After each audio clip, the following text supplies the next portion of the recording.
அஸ்ஸலாமு அலைக்கும் வரமத்துல்லாஹி வபரகாத்துஹு. மலக்கல் மவுத்துடைய வேறு பெயர் இஸ்ராயீலாக இருக்கும். அவர் முன் வானத்தில் இருப்பார். அவருடைய 2 காலும் 7வது பூமிக்கு கீழ் இருக்கும். அவருடைய தலை மேல் வானத்தின் மேல் குதிரைகளுடைய ஒடுக்கத்தில் இருக்கும். அவருடைய முகம் லஹுல் முப்பூல் என்கிற பலகைக்கு நேராயிருக்கும். அவருக்கு 63 கண்கள் உண்டு.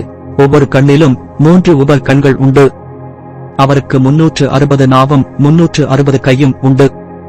ஒவ்வொரு கையிலும் 3 கையுண்டு. அவருக்கு 360 கால் உண்டு. ஒவ்வொரு காலிலும் 3 காலுண்டு. அவருக்கு 4 சிறகு உண்டு. ஒரு சிறகு கிழக்கிலும், ஒரு சிறகு மேற்கிலும், ஒரு சிறகு வானத்தின் திரைகளுடைய கடைசியிலும், ஒரு சிறகு பூமியுடைய ஒடுக்கத்திலும் இருக்கும். அவர் லஹுல் பலகையை பார்ப்பார். படைப்புகள் அனைத்தும் அவருடைய 2 கண்களுக்கும் இடையில் இருப்பார்கள். ஒரு படைப்புடைய வாழ்க்கை முடிந்து போனால் அதனுடைய உயிரை கைப்பற்றுவார். மூமினானவர்கள் உயிரை வலது கை கொண்டு பற்றுவார். பின்பு இல்லேன் என்கிற சுவர்க்கத்தில் உயர்த்துவார். இறை மறுப்பாளர்கள் உடைய உயிரை இடது கையினாலே கைப்பற்றி சிஜ்ஜீன் என்கிற நரகத்தில் போடுவார். அல்ஹம்துலில்லாஹ், எல்லா புகழும் இறைவனுக்கே.